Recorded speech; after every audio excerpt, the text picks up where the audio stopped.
It was September 17, 1862, a day so drenched in blood that it remains etched in history as the single deadliest day in America. Over 23,000 men were killed, wounded, or missing in action. For every hour that passed, 1,000 lives were forever altered. The Battle of Antietam was not just a military clash. It was a devastating reminder of the cost of a nation at war with itself. But how did we get here? Just 1 year earlier, the country had torn itself apart in a brutal civil war. The Confederacy fought fiercely to establish itself as an independent nation, while the Union was equally determined to preserve a fractured United States.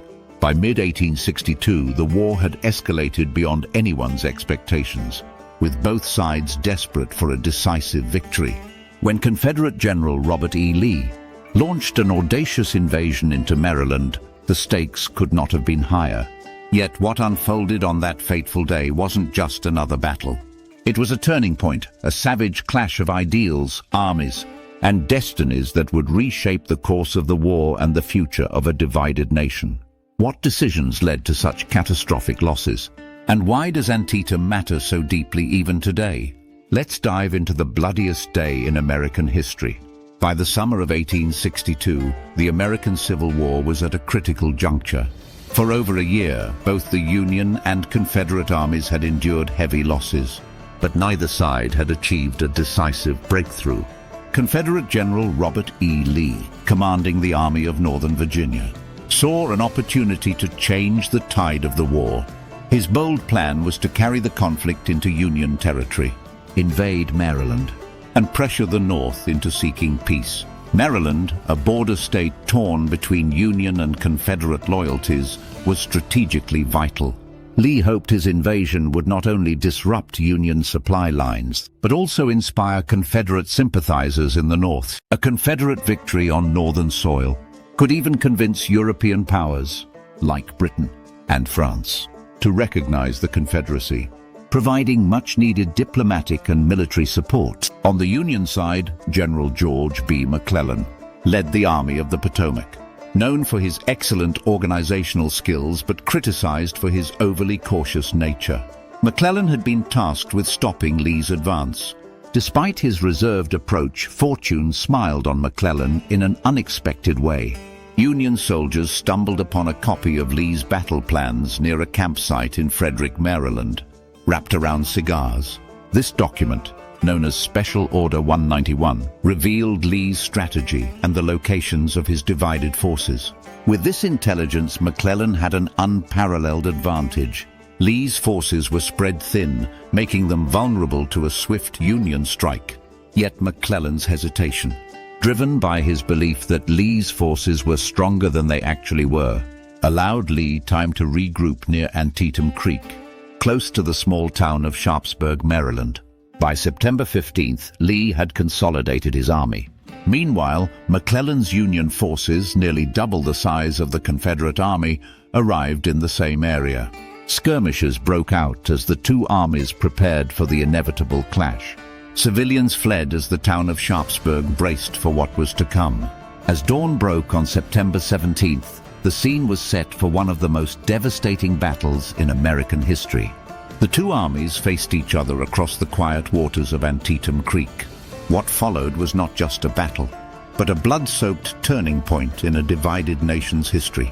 At dawn on September 17, 1862, the landscape near Antietam Creek seemed calm. Rolling fields and quiet hills stretched out under a pale morning sky. But within hours, this serene setting would transform into the site of the bloodiest single day in American history. Union and Confederate forces clashed in a series of battles so ferocious, they would forever mark this day as a turning point in the Civil War. The fighting began at first light, with Union General Joseph Hooker leading his troops against the Confederate left flank. His target, a cornfield that soon became a deadly arena. Known as the Bloody Cornfield, it witnessed a scene of unimaginable violence. Soldiers fired blindly through the tall stalks, unable to see their enemies. Musket balls tore through the air as cannons roared from nearby hills. Regiments charged, only to be mowed down in minutes. The cornfield changed hands multiple times as wave after wave of men fought and fell. By mid-morning, the field was soaked in blood. The corn flattened under the weight of thousands of dead and wounded. Survivors described the scene as a slaughterhouse, where bravery and chaos collided in equal measure. As the morning progressed, the focus of the battle shifted to a sunken farm road at the center of the battlefield. This unassuming dirt path, later known as the Sunken Road, became a natural defensive position for the Confederates. Union forces launched relentless assaults, charging the road in tightly packed formations. Confederate soldiers, entrenched and well-positioned, unleashed devastating volleys of musket fire. For hours, Union troops charged headlong into this deadly trap, their bodies piling up along the road. But determination and sheer numbers eventually turned the tide. A critical Confederate line collapsed under pressure, and the sunken road was overrun. The carnage here earned it the grim nickname Bloody Lane, a lasting symbol of the day's horrific cost. By early afternoon, attention shifted to the Confederate right flank, where Union General Ambrose Burnside was ordered to seize a narrow stone bridge spanning Antietam Creek. The bridge, later known as Burnside's Bridge, was heavily defended by Confederate sharpshooters positioned on the high bluffs overlooking the creek. Time and time again, Union soldiers charged the bridge, only to be driven back by precise and deadly fire. For hours, Burnside's men struggled to cross, losing hundreds in the process. Finally, late in the day, they succeeded in overwhelming the Confederate defenders, forcing them to retreat. But the delay had cost the Union dearly, and their momentum stalled. As the Union forces began to push forward, a fresh Confederate division under General A.P. Hill arrived from Harper's Ferry, providing critical reinforcements. Hill's troops launched a counterattack that stopped the Union advance in its tracks. By the time the sun set, the battlefield had fallen silent. Neither side had emerged as a clear victor, but the cost of the day's fighting was staggering. Over 23,000 men were killed, wounded, or missing, a toll that shocked the nation and the world. Soldiers on both sides described the horrors of the battlefield, the screams of the wounded, the choking smoke from muskets and cannons, and the sight of comrades falling in droves. The fields around Antietam Creek were littered with bodies, many lying where they had fallen, their blood soaking the ground. For Confederate General Robert E. Lee, the battle marked the end of his first invasion of the North. His army, battered and exhausted, retreated across the Potomac River back into Virginia. For Union General George B. McClellan, it was a missed opportunity. Despite his numerical superiority and the advantage provided by Lee's captured battle plans, McClellan's cautious approach allowed Lee's army to escape. While the Union claimed the battle as a strategic victory, many criticized McClellan for failing to deliver a decisive blow. The Battle of Antietam was more than just a military confrontation. It was a moment that changed the trajectory of the Civil War. President Abraham Lincoln seized the opportunity to issue the Emancipation Proclamation shortly after the battle.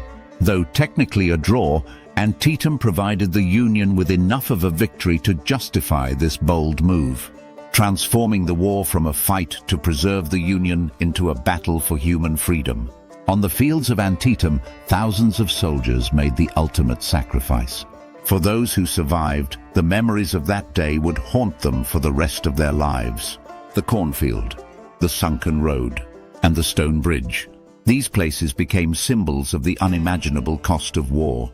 The Battle of Antietam was a stark reminder of the human price of conflict and a testament to the resilience and determination of a divided nation.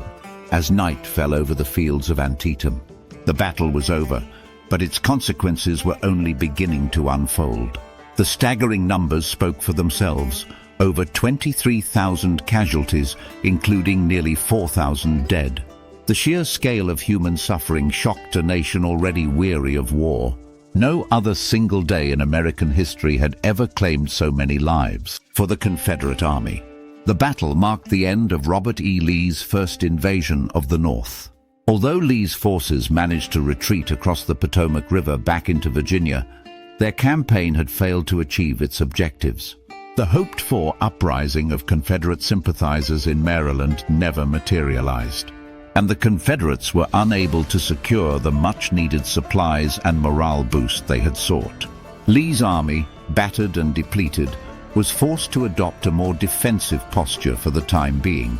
On the Union side, General George B. McClellan proclaimed the battle a victory, pointing to Lee's retreat as proof of success. Yet McClellan's cautious approach drew harsh criticism. Despite having superior numbers and advanced knowledge of Lee's plans, he failed to deliver a decisive blow.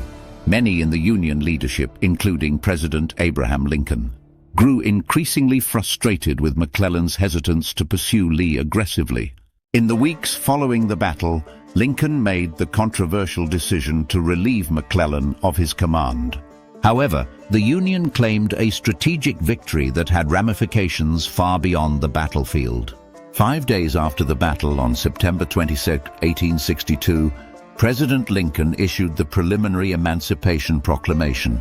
This bold move declared that, as of January 1, 1863, all enslaved people in Confederate-held territories would be free. The Emancipation Proclamation transformed the Civil War from a fight to preserve the Union into a moral crusade for human freedom.